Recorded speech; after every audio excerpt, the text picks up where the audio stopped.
My name is Ethan Cross, and I'm writing this because someone needs to know what really happened in Ravenbrook.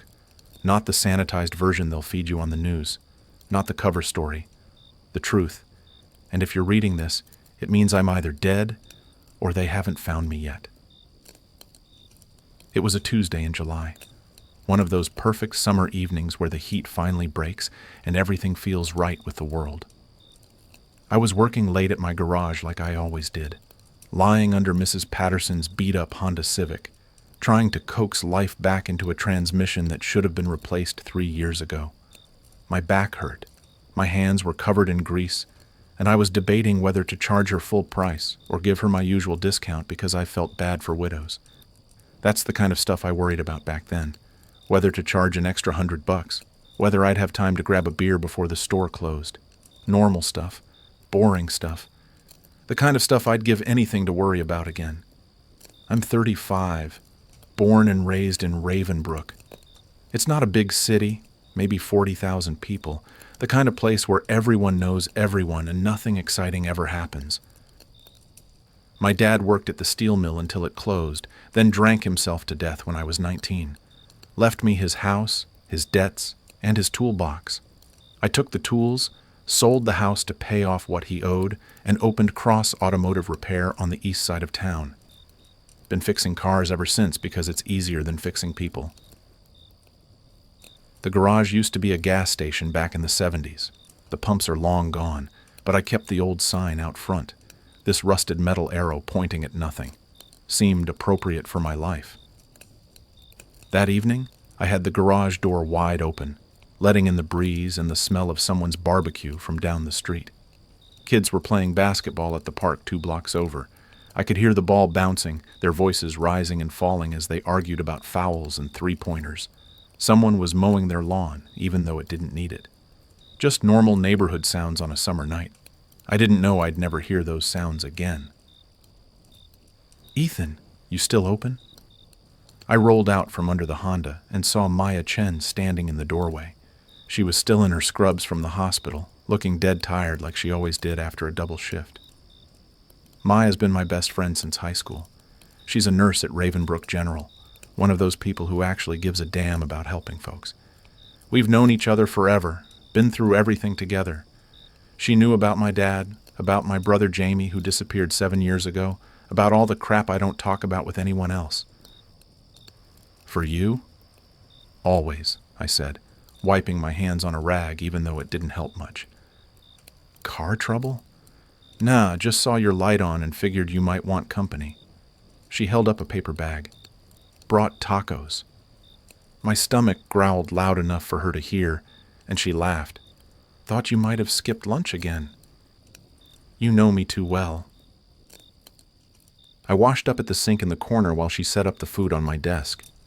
The office area was just a corner of the garage with a beat-up desk, a coffee maker that worked half the time, and 2 folding chairs I'd grabbed from a yard sale.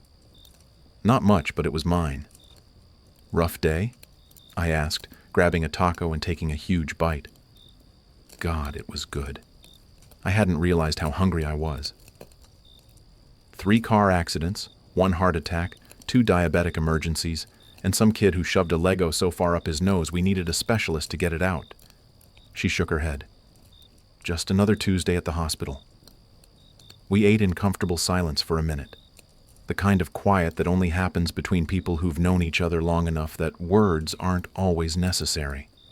The radio was playing in the background, some pop song I didn't recognize, and outside the basketball game was still going strong. Everything felt normal, safe, like it always had. "You hear anything about Jamie?" Maya asked quietly. There it was. The question she asked every few weeks, always gentle, always careful. My little brother had been 16 when he walked out of the house one afternoon and never came back. The cops looked for a while, then labeled him a runaway and moved on. That was 7 years ago. I still looked for him in every crowd, still jumped every time my phone rang from an unknown number. "Nothing," I said, because there was never any other answer. She nodded and didn't push it. That was Maya. She knew when to let things go. I was reaching for my second taco when the radio cut out, just stopped mid-song, replaced by this horrible, loud tone that made both of us wince. You know that sound, the emergency alert system. Everyone knows it, but you never actually expect to hear it for real. Maya and I looked at each other, confused. There wasn't any bad weather, no storms in the forecast at all. The tone lasted about 10 seconds, then stopped. A voice came on, flat and robotic, the kind of automated voice that sounds like it's never been human. Emergency alert. Attention residents of Ravenbrook. This is not a test. Emergency alert. Attention residents of Ravenbrook. This is not a test. I put down my taco, suddenly not hungry anymore. Effective immediately. All residents must remain indoors. Lock all doors and windows. Turn off all exterior lights. Remain silent. Do not attempt to leave your homes. Do not respond to any voices or sounds from outside your residence. Do not investigate any disturbances. Remain silent and await further instructions. The message started repeating, the same words over and over. What the hell? Maya stood up, staring at the radio like it might explain itself. Then every phone in the area started buzzing at once. Mine. Hers. Phones in nearby houses. All of them going off together, creating this weird chorus of vibrations and notification sounds. I grabbed my phone. The screen showed an emergency alert with the same message we just heard, plus one extra line at the bottom that made my stomach drop. This is an official government warning. Non-compliance may result in serious harm or death. Ethan, what's going on? Maya's voice was tight, controlled, her nurse training kicking in. I walked to the garage door and looked outside. Everything looked completely normal. The street was still bathed in evening sunlight.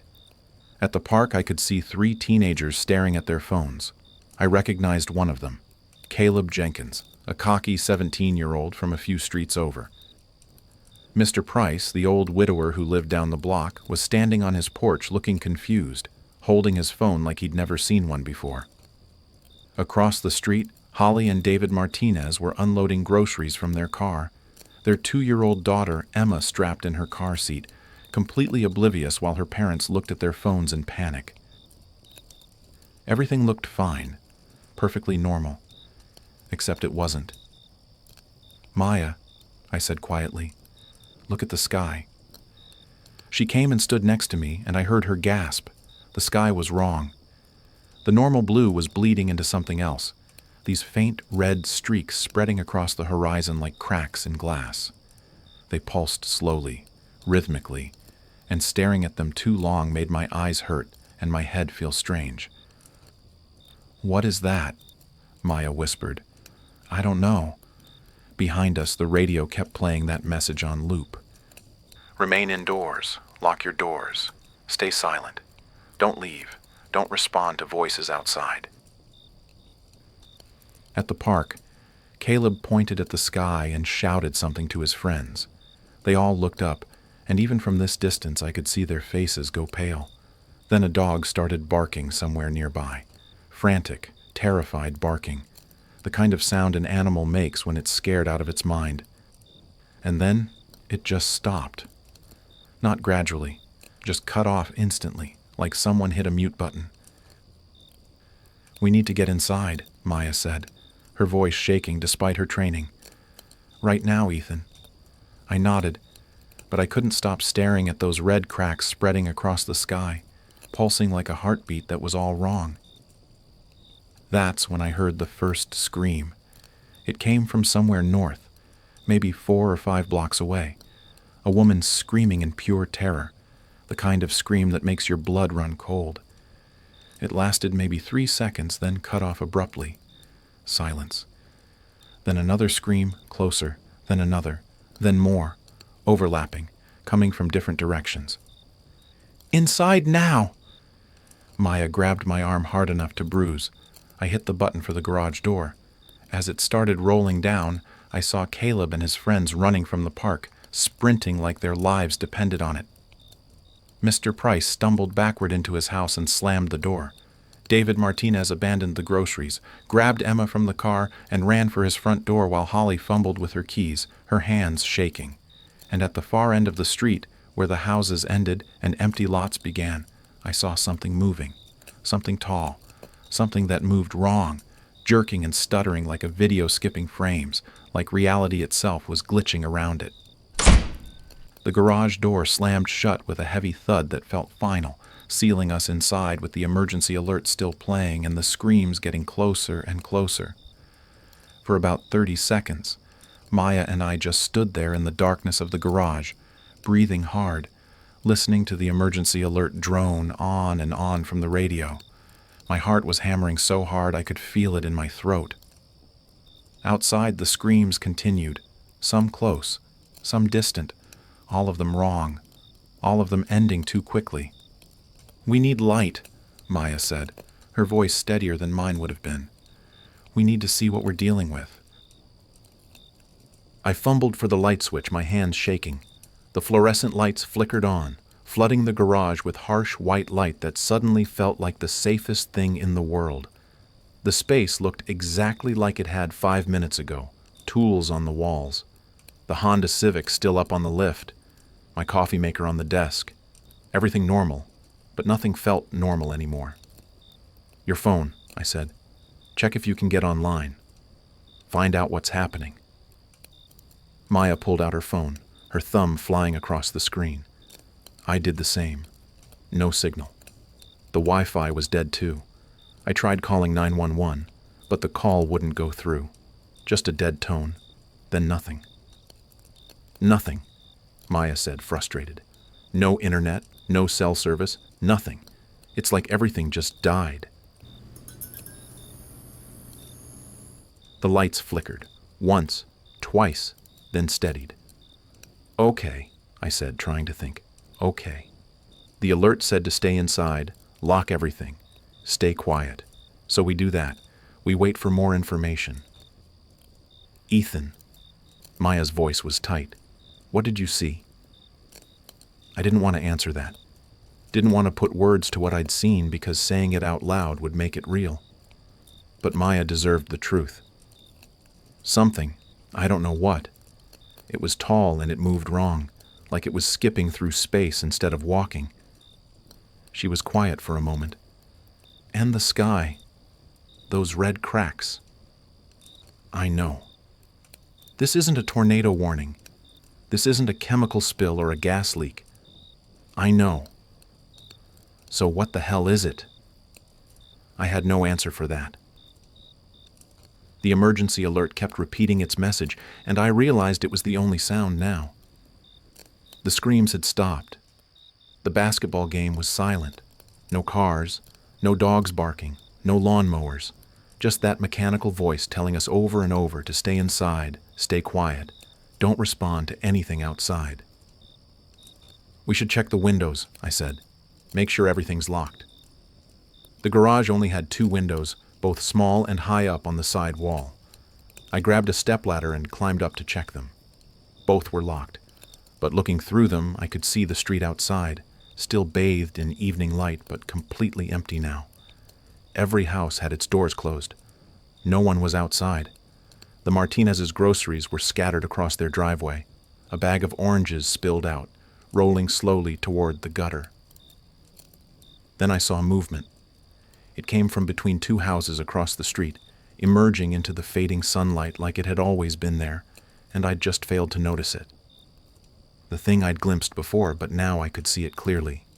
It was tall, maybe 7 feet, with a body that was too thin, too angular.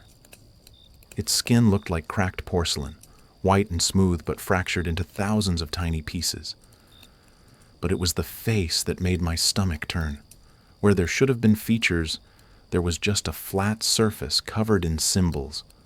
Black symbols that shifted and changed as I watched, rearranging themselves into patterns that hurt to look at, that made my eyes water and my head pound. It moved in stutters.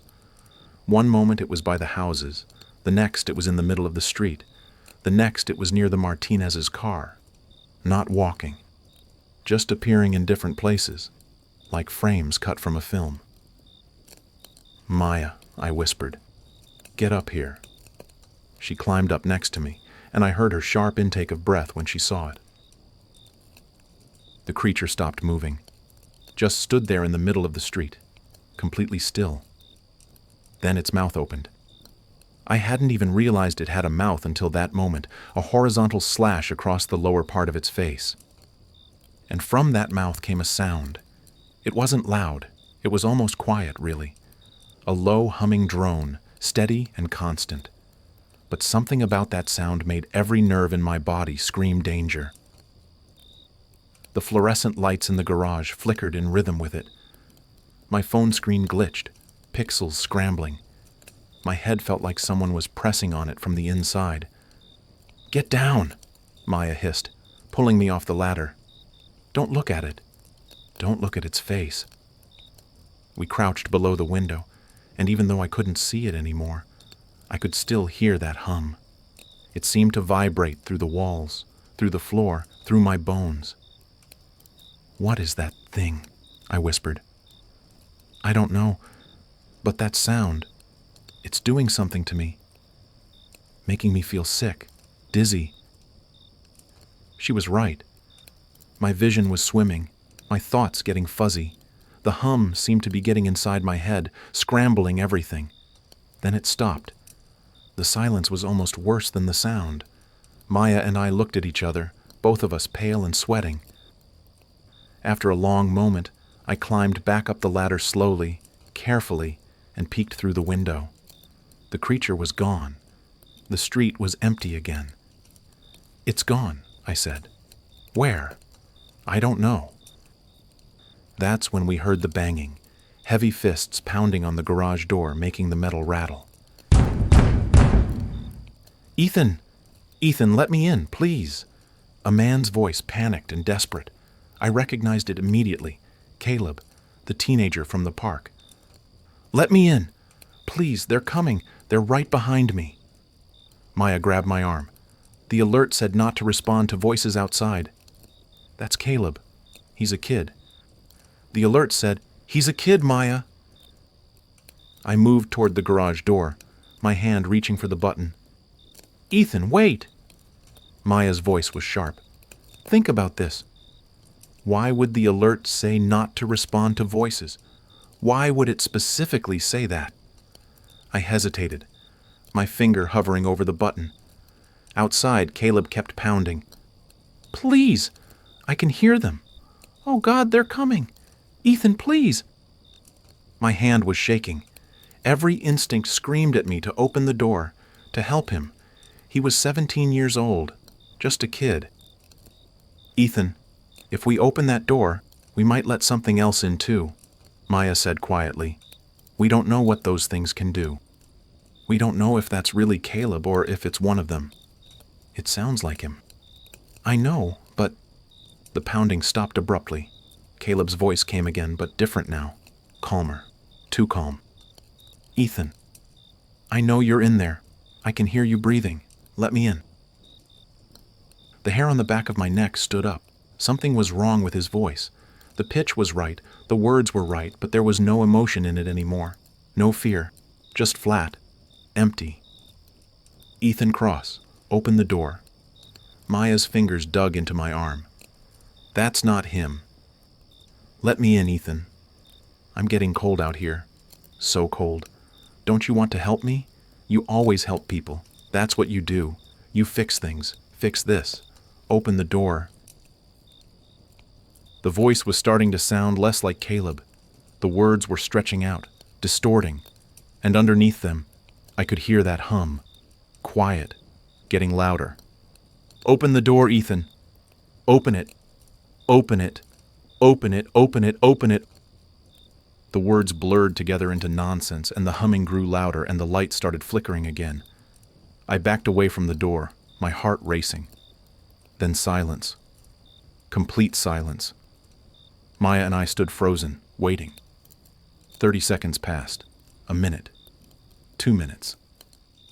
"Is it gone?" I whispered.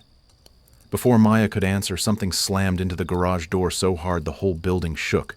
Once, twice, 3 times. Metal screaming, bolts rattling. Something was trying to get in, something with enormous strength, and the door wouldn't hold forever. Then, just as suddenly, it stopped. We waited in terrified silence, but nothing else happened. Whatever had been out there was gone, or waiting. I couldn't decide which was worse. "We can't stay here," Maya said finally. "This is a garage. Metal walls, glass windows. If those things want in, they'll get in. Where do we go?" "Your house. It's what, 2 blocks from here? Brick walls, solid doors, a basement. It's better than this." She was right. The garage was basically a tin can. But getting to my house meant going outside. Meant being out in the open with those things. "We'd have to run for it," I said. 2 blocks, maybe 3 minutes if we sprint. 3 minutes might as well be 3 hours out there. Another slam against the garage door, harder this time. Something cracked. The door was giving way. "We don't have a choice," I said, grabbing my truck keys. "We go now or we wait here to die." Maya nodded, her jaw set. Okay. We go fast, we stay quiet, we don't stop for anything. There's a tire iron by the tool bench. Grab it." She grabbed it while I found a hammer. Not much for weapons, but better than nothing. I pulled my truck keys from my pocket, then stopped. "The truck," I said. "We could drive." "The Martinez's car. Remember? The engine died when those things got close to it. I don't think vehicles work around them." Right. So we run." I hit the garage door button, and as it started rolling up with agonizing slowness, I saw the street outside, still empty, still silent. The sun was lower now, casting long shadows across everything, and those red cracks in the sky had spread further, covering maybe a quarter of the visible sky, pulsing like a heartbeat. The door was halfway up when I saw them. 3 of the creatures standing at the far end of the street, perfectly still, their symbol-covered faces pointed in our direction. "Run," I said, and we ran. We burst out of the garage into the evening air, and immediately everything felt wrong. The temperature had dropped at least 20 degrees. My breath came out in visible puffs, which shouldn't have been possible in July. The air itself felt thick, heavy, like trying to breathe through wet fabric. The 3 creatures at the end of the street hadn't moved. They just stood there, those shifting symbols on their faces writhing and changing. Watching us. Or maybe not watching. I couldn't tell if they even had eyes behind those symbols. "Don't look at them," Maya hissed, grabbing my hand. "Don't look at their faces. Just run." We ran. My house was 2 blocks north, and we sprinted down the middle of the street because the sidewalks felt too close to the houses, too many places for those things to hide. Our footsteps echoed loud in the unnatural silence. Too loud. Every sound we made felt like a beacon. Behind us, I heard that stuttering movement. Not footsteps, just displacement of air, reality glitching as they moved. I didn't look back. Didn't dare. We made it 1 block before Maya suddenly yanked me sideways, pulling us both behind a parked car. I almost yelled at her, but then I saw why. One of the creatures was in the middle of the street ahead of us, appearing out of nowhere. It stood perfectly still, its head tilted at an angle that was too severe, too wrong. That low hum started emanating from its mouth. My phone buzzed in my pocket. The screen was going haywire, flashing random colors. The streetlights above us flickered and died. The hum grew louder, and I felt that pressure in my head again, like my skull was too small for my brain. "We have to go around," Maya whispered. "Through the yards." She was right. We couldn't get past that thing in the street. We duck-walked between 2 houses, trying to stay low, trying to stay quiet. My lungs were burning. Every breath felt too loud. The backyard we entered belonged to the Hendersons. I'd fixed their car last month. They had a swing set in the yard, a grill on the patio, lawn chairs set up in a circle. Evidence of a normal life that felt like it existed 1,000 years ago instead of an hour ago.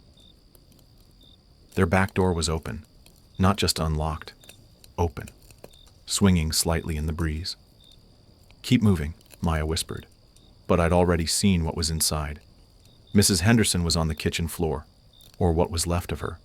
I'd seen car accident victims before, seen what happens when metal and flesh collide at high speed. This was worse. Her body looked like it had been torn apart from the inside out, skin split open in geometric patterns, bones broken and bent at impossible angles. And her face. God, her face was frozen in an expression of such pure terror that I had to look away. "Ethan," Maya pulled at my arm. "We can't help her. We have to keep moving." I tore my eyes away and followed her across the yard. We climbed the fence into the next property, then the next. Every yard was empty. Every house was dark and silent. But I kept seeing signs of what had happened. A bicycle lying on its side, the front wheel still spinning. A coffee mug on a patio table still steaming. A child's shoe in the grass. We were in the third yard when we heard crying. A baby crying, high and desperate. Emma Martinez, Holly and David's daughter. The sound was coming from their house, the back door standing open just like the Hendersons. The crying continued, that heartbreaking sound of a toddler in distress. "We have to help," I said. "Ethan, no. The alert said..." "That's a baby, Maya. A real baby. I saw them load her in the car. She's real." Maya's face was torn. She was a nurse. Her entire life was built around helping people, but she was also smart enough to be terrified. 2 minutes, she said finally. "We get in, we get her, we get out. Fast." We approached the house carefully. The crying was coming from inside, from what I knew was the living room. I stepped through the back door into the kitchen. Everything looked normal. Dishes in the sink, groceries still in bags on the counter, the baby monitor on the table, its light blinking green. "Emma," I called softly, "it's Ethan," from across the street. "Where are you, sweetheart?" The crying continued. We moved through the kitchen into the living room, and that's when I saw Emma's car seat. It was on the floor, tipped on its side, empty. But the crying was still coming from it, from the empty car seat. "That's not possible," Maya whispered. I knelt down next to the car seat. The crying was definitely coming from it, from the fabric, from nowhere and everywhere at once. And as I listened, I realized the crying wasn't quite right. It repeated the same pattern, the same 3-second loop of crying, over and over like a recording. "It's a trick," I said, standing up fast. "It's them. They're mimicking..." The crying stopped abruptly. The silence that followed was worse. Then we heard it, that hum, coming from upstairs. "Run," Maya said. We bolted for the back door. But before we got there, something appeared at the bottom of the stairs. One of the creatures, its porcelain skin gleaming in the dim light, those symbols on its face spinning faster and faster. The hum from its mouth intensified, and the baby monitor on the kitchen table exploded in a shower of sparks. We didn't go out the back door. We went through the back window, glass shattering around us as we crashed through into the yard.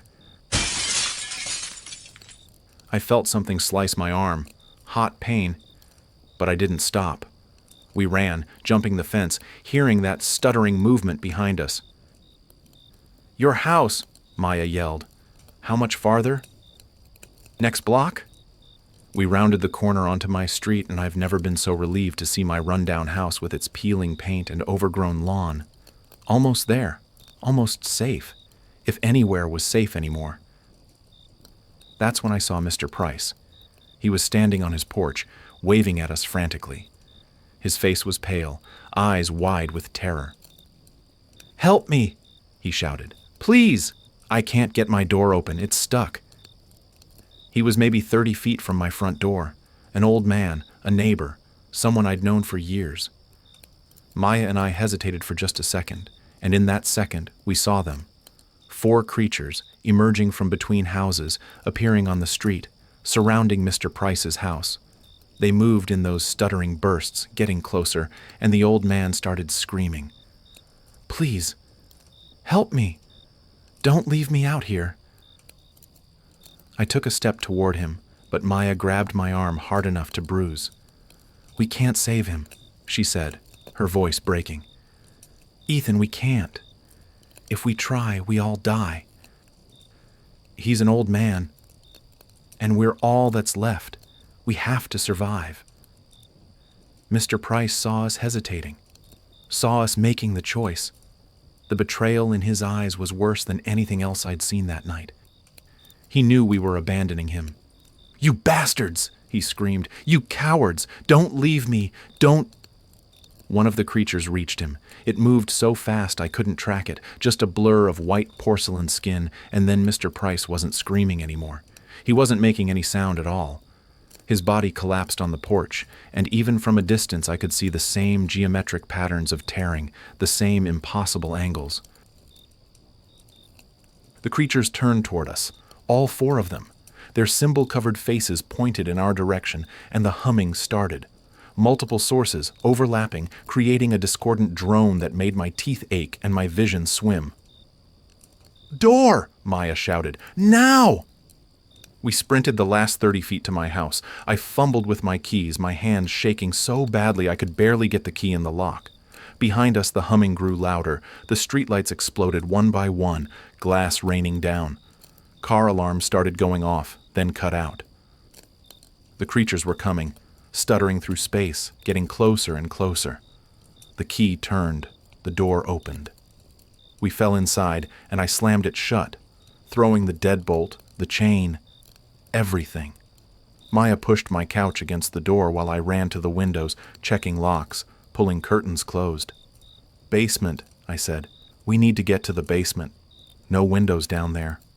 Concrete walls." We were halfway to the basement door when something slammed into my front door so hard the entire frame cracked. Another slam. Another. Wood splintering. "Go!" I pushed Maya toward the basement stairs, and we practically fell down them, stumbling in the darkness until I found the light switch. The basement flooded with the sickly yellow glow of a single bare bulb. It wasn't much. Concrete walls, a water heater, boxes of junk I'd been meaning to sort through for years, my father's old workbench in the corner. But it was underground. It was solid. Above us, I heard my front door give way with a final, terrible crack. Heavy footsteps, not stuttering anymore, walking, searching. Maya and I crouched behind the workbench, hardly daring to breathe. I could hear them moving through my house, hear furniture being knocked over, doors opening and closing, and that hum, always that hum, making the light bulb flicker, making my head pound. They were in my house, hunting us, and we were trapped in the basement with nowhere left to run. The footsteps stopped at the top of the basement stairs. The footsteps at the top of the basement stairs didn't move, didn't come down, just stood there, waiting. The hum was so loud now that I could feel it in my chest, in my bones. The bare light bulb above us flickered in rhythm with it, casting crazy shadows across the concrete walls. Maya pressed herself against me, both of us trying to make ourselves as small as possible behind the workbench. I could feel her heart racing. Or maybe that was mine. Maybe both. My hand gripped the hammer so tight my knuckles were white, like it would do any good against those things. Then the footsteps moved, but not down. Away, back through my house. I heard more crashing, more furniture being destroyed, then nothing. Silence. "Did they leave?" Maya whispered, her voice barely audible. "I don't know." We waited. 5 minutes. 10. The silence stretched out, somehow more terrifying than the noise had been. Every creak of the house settling sounded like those things coming back. Every distant sound outside could have been anything. "We can't stay down here forever," Maya said finally. "No food, no water. We'd die down here anyway, just slower." She was right. I looked around the basement, taking inventory. My dad's old toolbox, Some camping supplies I'd never used. A case of bottled water I'd bought months ago and forgot about. At least we had water. "There's a storm cellar exit," I said, pointing to the far corner where old wooden doors were set into the ceiling at an angle, leading up to the backyard. "We could try to get out that way. Get to a car that still works. Get out of the city." "You think any cars work?" "I don't know, but staying here isn't an option." We waited another hour, listening for any sign of the creatures. Nothing. The house above us was silent. Outside I could hear distant sounds now. More screams, far away. Crashes. The hum of those things, coming from multiple directions across the city. "Okay," Maya said. "Let's try the storm cellar." We moved quietly across the basement. The storm cellar doors were old, installed when the house was built in the 60s. I hadn't opened them in years. I pushed up on them slowly, and they creaked so loud it sounded like a scream in the silence. We both froze, waiting. Nothing. I pushed them open all the way. Cool night air rushed in.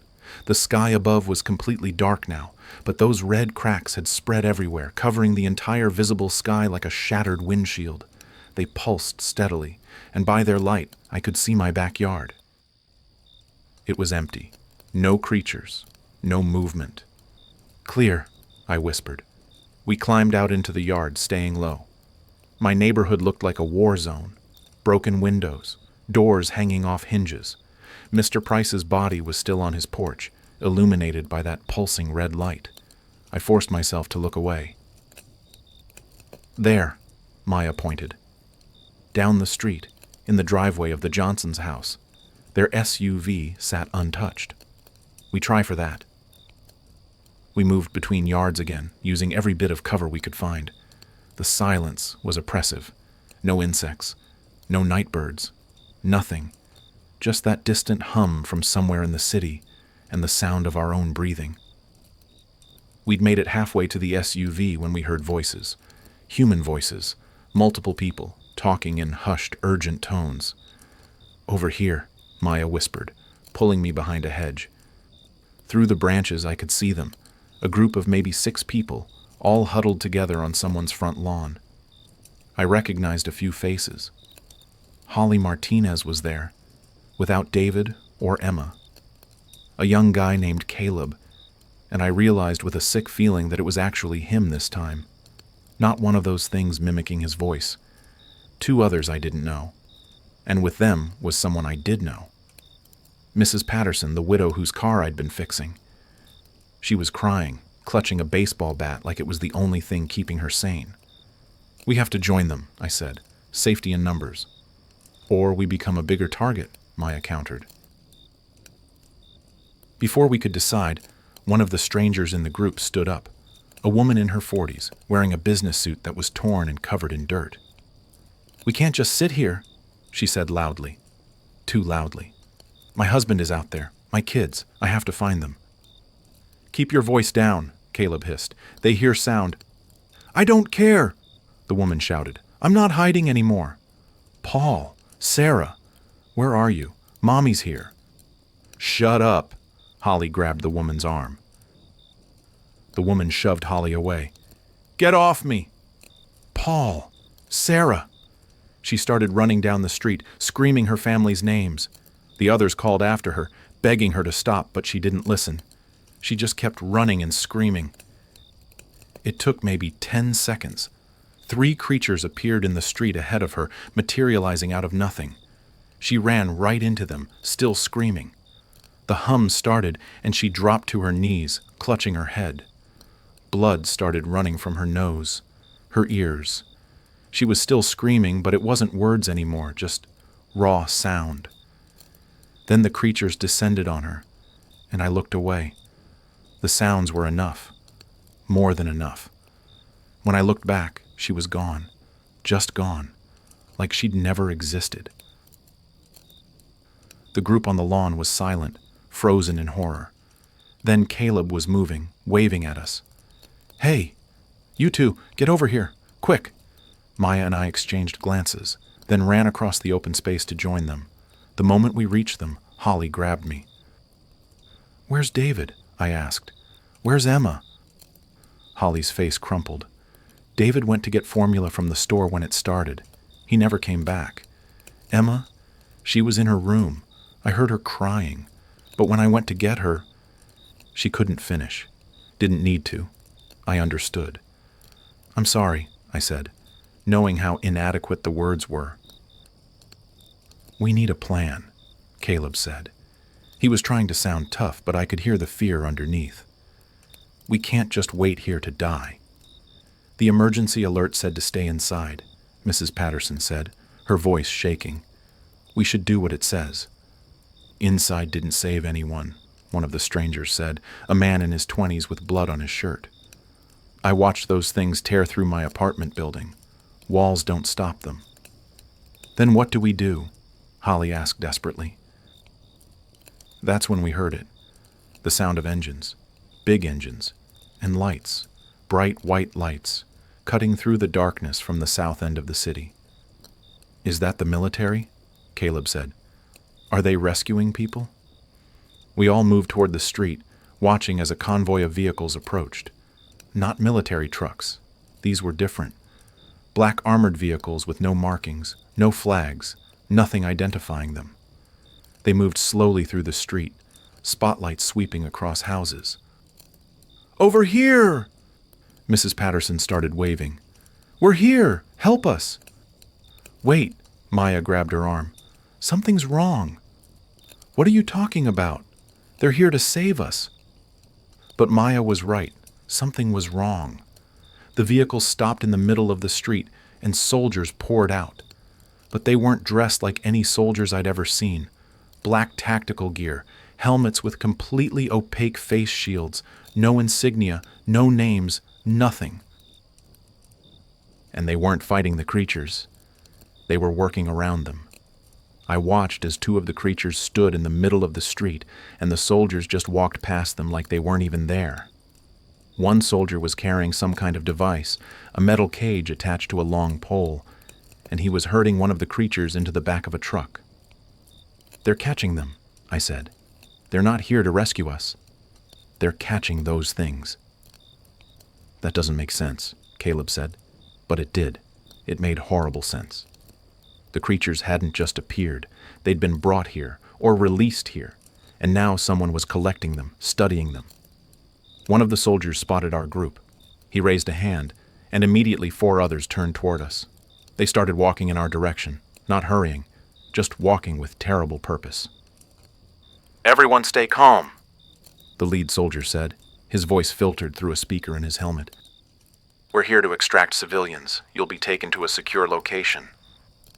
"Thank God," Mrs. Patterson said, starting toward them. "Stop!" Maya grabbed her again. "Look at them. Really look at them." I did, and I saw what Maya saw. These soldiers weren't looking at us like rescuers. They were looking at us like specimens, like things to be collected, same as the creatures. Behind the soldiers, I saw one of the armored trucks. Its back doors were open, and inside I could see people. Dozens of people, all huddled together in the dark, all looking terrified. And next to them, separated by a metal barrier, were the creatures, contained but alive. They were keeping them together, humans and monsters, all in the same trucks. "We're not going with you," I said. The soldier's helmet turned toward me. "That's not a request. All civilians must be evacuated for their own safety." "Evacuated where?" "That's classified information. Come with us now, or we'll use force." "Screw this," Caleb said, backing away. "I'm not getting in that truck." 2 soldiers moved toward him. Fast. Faster than I expected. Caleb tried to run, but they grabbed him, one on each arm. He struggled, yelling, but they dragged him toward the truck like he weighed nothing. "Let him go!" Holly screamed. Everything happened at once. Holly ran at the soldiers. Mrs. Patterson started screaming. Maya pulled at my arm, trying to get me to run. And the soldiers raised their weapons. Not guns, something else. Devices that looked like tasers, but bigger. They pointed them at our group, and I heard a high-pitched whine building. "Run!" I yelled. We scattered. I grabbed Maya's hand and we bolted between houses, hearing shouts behind us, hearing that whine get louder. Something crackled through the air above my head, and the tree branch I'd just passed under exploded in a shower of splinters. We ran through yards, over fences, not caring about noise anymore. Behind us I could hear the soldiers pursuing, their boots pounding in rhythm. And worse, I could hear the creatures. That stuttering movement. The hum. They'd released them. The soldiers had released the creatures to hunt us down. There! Maya pointed at a house ahead, a 2-story with a basement window that was broken. We dove through it, tumbling into darkness, landing hard on a concrete floor. We were in someone's basement, and we weren't alone. In the corner, illuminated by the red light coming through the window, I saw 3 people huddled together.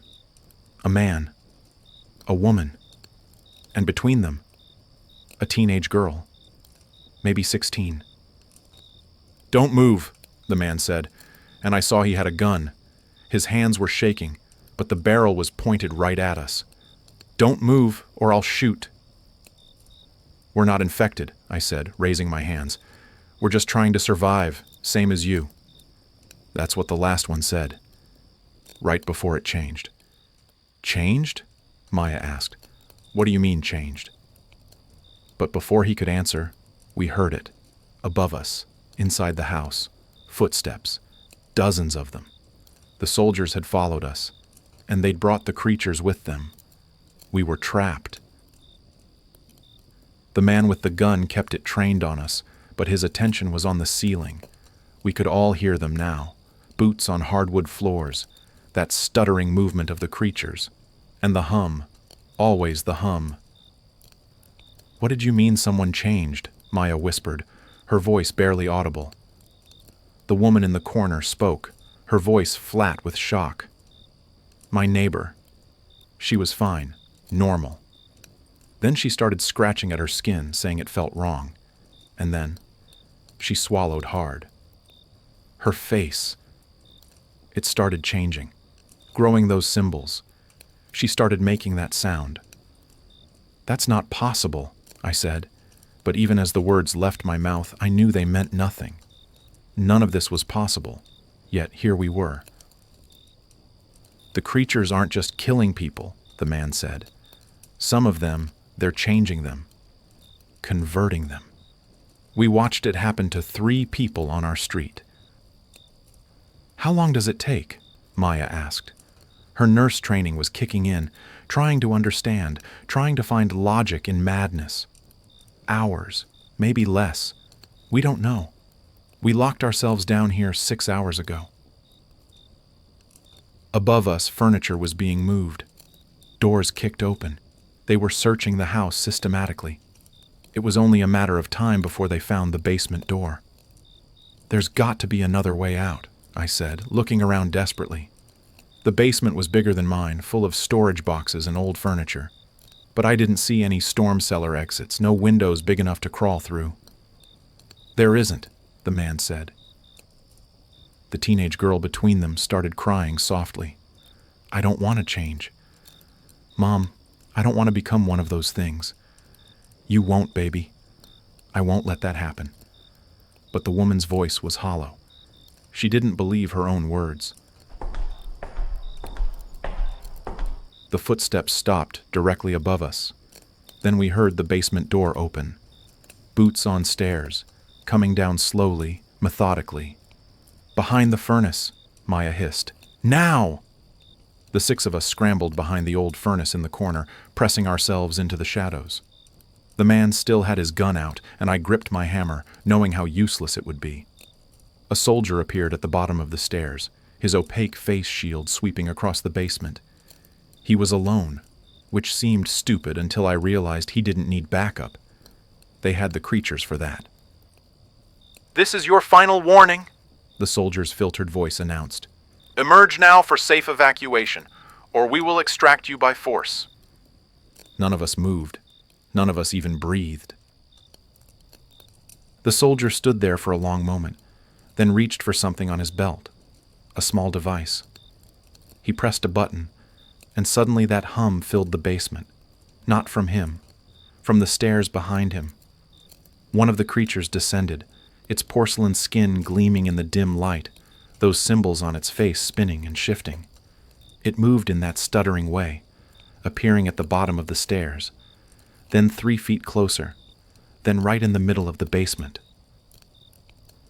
The hum from its mouth was deafening, making the light bulb overhead explode in a shower of glass. In the red light filtering through the window, I watched in horror as the creature began to search. It couldn't see us, I realized. Not in the traditional sense, but it was detecting something. Movement, heat, sound. Next to me, the teenage girl was shaking, trying so hard not to make noise that she was making herself worse. Her breathing was getting faster, more panicked. Her mother clamped a hand over the girl's mouth, but it was too late. The creature's head snapped in our direction. Those symbols stopped spinning and locked into a pattern that made my eyes water. The hum intensified, and I felt something wet on my upper lip. Blood. My nose was bleeding. The creature stuttered toward us. The man raised his gun and fired. The gunshot was deafening in the enclosed space. The bullet hit the creature square in the chest, and for a second I thought it might actually work. But the creature didn't even slow down. The bullet hole was visible in its porcelain skin, a perfect circle, but nothing came out. No blood. Nothing. It reached the man in 2 stuttering movements. I didn't see what it did. I just heard his scream, short and sharp, then the wet sounds of tearing. The woman was screaming now too, and the teenage girl, and Maya was pulling me backward, pulling me toward the stairs. We ran, left those people to die, added their screams to the guilt I'd already carry for Mr. Price, for everyone else we couldn't save. Maya and I burst past the soldier at the stairs, and he didn't even try to stop us. He was too busy watching the creature work, like a scientist observing an experiment. We made it upstairs and out the front door into a nightmare. The street was full of them now. Soldiers and creatures, working together, herding people like cattle. I saw Mrs. Patterson being dragged toward a truck, still clutching her baseball bat, still fighting. I saw Caleb in one of the cages, blood running down his face. And Holly. Holly was on her knees in the middle of the street, and as I watched, her body started convulsing. She was changing. "Oh God," Maya breathed. "They infected her. They're infecting people on purpose." It clicked into place then, the pieces fitting together into a picture so horrible I didn't want to believe it. This wasn't an invasion. It wasn't random. Ravenbrook was a testing ground. They'd brought these creatures here, released them in a contained environment, and now they were studying what happened, studying how people died, how people changed, collecting data. We were lab rats, all 40,000 of us. "The blockade," I said. "There has to be a military blockade around the city. That's why no help is coming. They sealed us in." "Then we find a way through it," Maya said. "We get out. We tell people what's happening here." We ran down side streets, avoiding the main roads where the trucks were operating. Behind us, the sounds of the city dying filled the night. Screams, gunfire, that constant, terrible hum. We found Caleb 3 blocks later. He'd escaped somehow, bleeding from a gash on his forehead, but alive. He was hiding behind a dumpster, and when he saw us, relief flooded his face. "Thank God. I thought I was the only one left."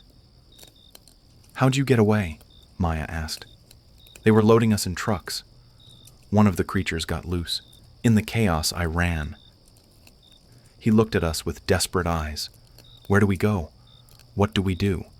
"We get out of the city," I said. "Find the blockade. Find a way through. They'll shoot us if we try to leave." "Maybe. But staying here means dying. Or worse." We moved through the ruins of my neighborhood. 3 survivors in a city of the dead and dying.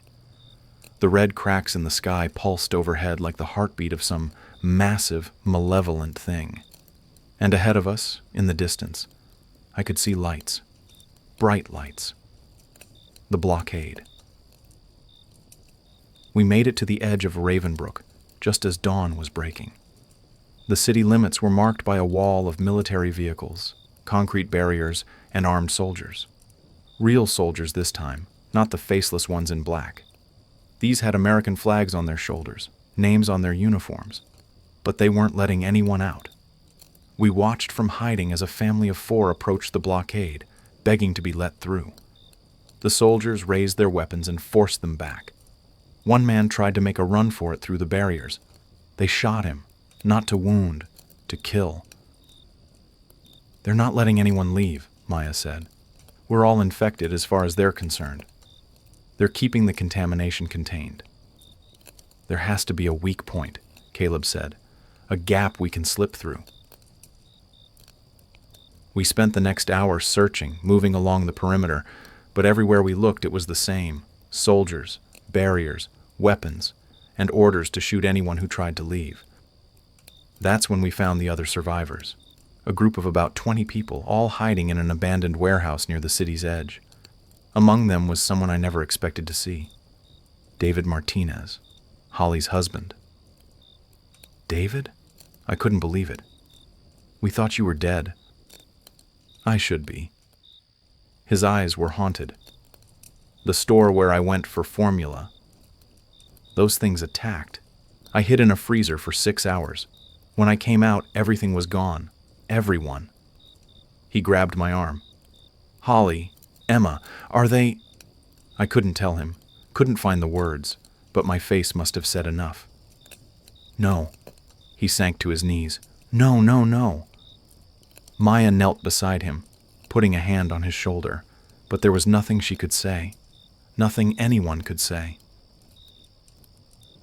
An older woman approached us. She had military bearing, gray hair pulled back tight. "You 3 just get here?" "Yeah," I said. "Who are you?" "Captain Sarah Reeves, retired. I've been organizing the survivors. We're planning a breakout." "Through the blockade?" "That's suicide." "Staying here is suicide. At least this way we die trying." She led us deeper into the warehouse, where people were gathering supplies, weapons, anything they could use. "We've been watching patrol patterns. There's a weak point on the east side, a gap in the barriers near the old quarry. If we move fast, create a distraction, some of us might make it through." "Might isn't good enough," Maya said. "It's all we have. We go tonight, during the shift change. It's our only chance." David stood up, wiping his eyes. His grief had transformed into something else, something cold and determined. "I'm in. I've got nothing left to lose." "Me too," Caleb said. Maya and I looked at each other. We'd made it this far together. We weren't stopping now. "Okay," I said. "We're in." But as Captain Reeves outlined the plan, as people gathered weapons and prepared for what might be their final hours, I couldn't shake the feeling that we were missing something, that this was all going exactly according to someone's plan. The creatures, the black uniformed soldiers, the military blockade, the infection that turned people into monsters. It was all too organized, too controlled.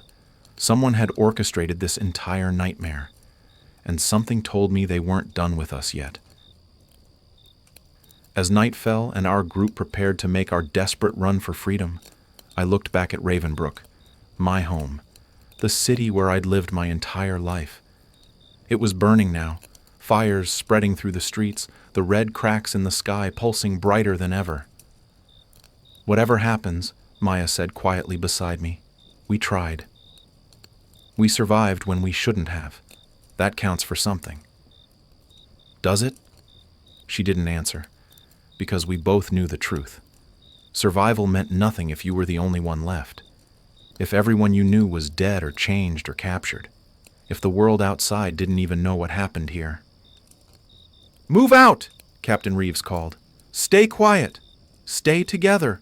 And whatever you do, don't stop running." We moved as one, 20 survivors leaving the warehouse and heading toward the eastern blockade, toward freedom or death, maybe both. We moved through the darkness like ghosts, 20 desperate people with nothing left to lose.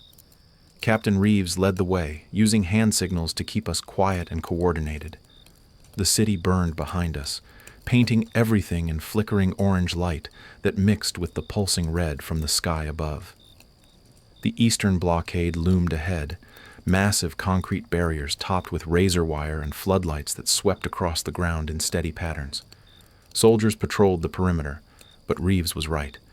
There were fewer of them on this side, and near the old quarry there was a gap where the terrain made it difficult to build a continuous wall. "That's our window," Reeves whispered, pointing to a section where the barriers didn't quite meet, maybe 3 feet of open space. "When I give the signal, the distraction team heads west and makes noise, draws the guards away. The rest of us run for that gap, fast and quiet." David volunteered for the distraction team immediately. I tried to argue, but he cut me off. "My family's gone, Ethan. Let me do this. Let me save someone else's family." His eyes were dead, but his voice was steady, final. 5 others volunteered with him. They moved west along the blockade while the rest of us waited, every second feeling like an hour. Maya's hand found mine in the darkness, and I held it tight, maybe for the last time. Then we heard it. Gunshots. Screaming. The distraction team had started their diversion. The soldiers at our section of the blockade immediately turned, running toward the commotion, shouting into radios. "Now!" Reeves hissed. "Go! Go! Go!" We ran. 14 of us, sprinting toward that 3-foot gap in the barriers. I could hear alarms blaring, soldiers shouting, more gunfire from the west. David and his team were buying us time with their lives. Caleb reached the gap first, squeezing through, then Maya, then me. The concrete scraped my shoulders, tore my shirt, but I was through. On the other side, outside Ravenbrook for the first time in 3 days that felt like 3 years. Others were making it through. 8, 9, 10 people. Then the soldiers realized what was happening. Spotlight swung toward us and someone started shooting. Captain Reeves was still on the other side, helping an older man through the gap when a bullet caught her in the shoulder. She fell, blood spreading across her jacket. "Keep going," she screamed at us. "Run!" The older man tried to help her, but she pushed him away. Another bullet hit her in the chest. She dropped, and I knew she was gone. The older man made it through the gap, just as soldiers swarmed the area. "Move!" Maya pulled at me. "We can't help them." We ran into the wilderness beyond the blockade, into the woods and hills that surrounded Ravenbrook. Behind us, the shooting continued. The screams continued. I didn't look back. Couldn't look back. We ran for hours. Through dense forest, across streams, over rocks that tore at our feet. Some people couldn't keep up, fell behind. I heard one woman scream as something grabbed her in the darkness. Not soldiers, something else. The creatures had escaped the containment. They were out here too. By dawn, only 5 of us remained. Me, Maya, Caleb, the older man who'd been the last through the gap, and a young woman named Sarah who hadn't spoken a word since the warehouse. We collapsed in a ravine, gasping for air, bleeding from dozens of cuts and scrapes. "We made it," Caleb said between breaths. "We actually made it out." But had we? I looked back toward Ravenbrook. From this distance I could see the full scope of it, the entire city enclosed by barriers and military vehicles, helicopters circling overhead, and above it all, those red cracks in the sky contained within an invisible dome that ended exactly at the city limits. They're not trying to stop it from spreading, I realized. They're studying it. Ravenbrook is an experiment, a controlled environment. "Then we need to tell people," Sarah said, her first words. "We need to expose this." We tried. God, we tried.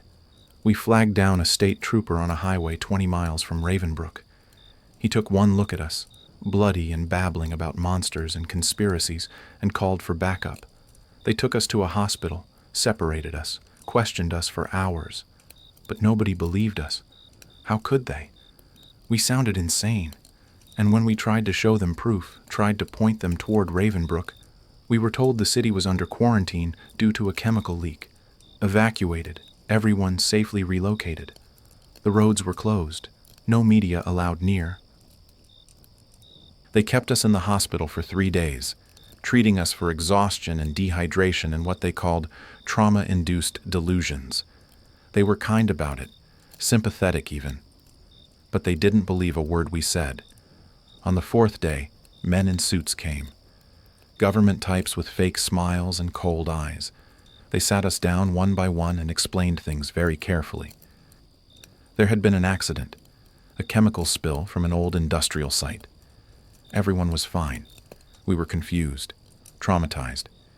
We should accept the counseling being offered and try to move on with our lives. When I insisted on the truth, when I demanded they tell me what really happened, the fake smile disappeared. Mr. Cross, I understand you've been through something traumatic, but spreading false information about government operations, inciting panic, making unfounded accusations, these are serious crimes. I'd hate to see you end up in federal custody over a misunderstanding. Do we have an understanding? The threat was clear. Talk and disappear. Stay quiet and live. The others got the same visit, the same threat.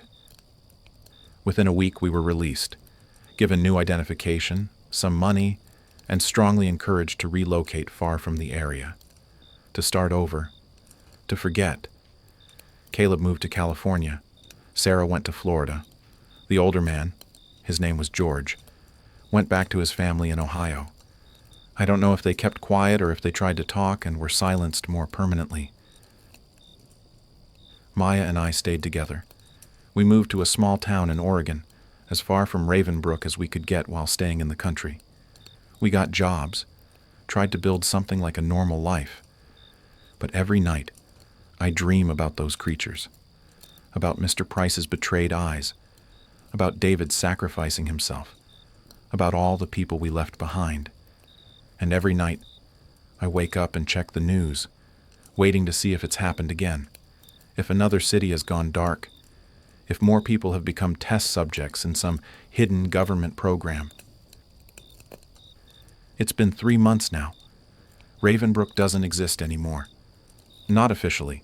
If you try to look it up, you'll find records showing it was a small town that was gradually abandoned over the years, finally dissolved as a municipality in 2023.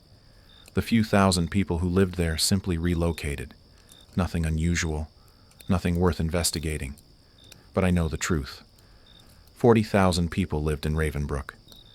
40,000 people who had families, jobs, lives. And they were sacrificed, used, disposed of like lab rats when the experiment was done. I'm writing this testimony because someone needs to know.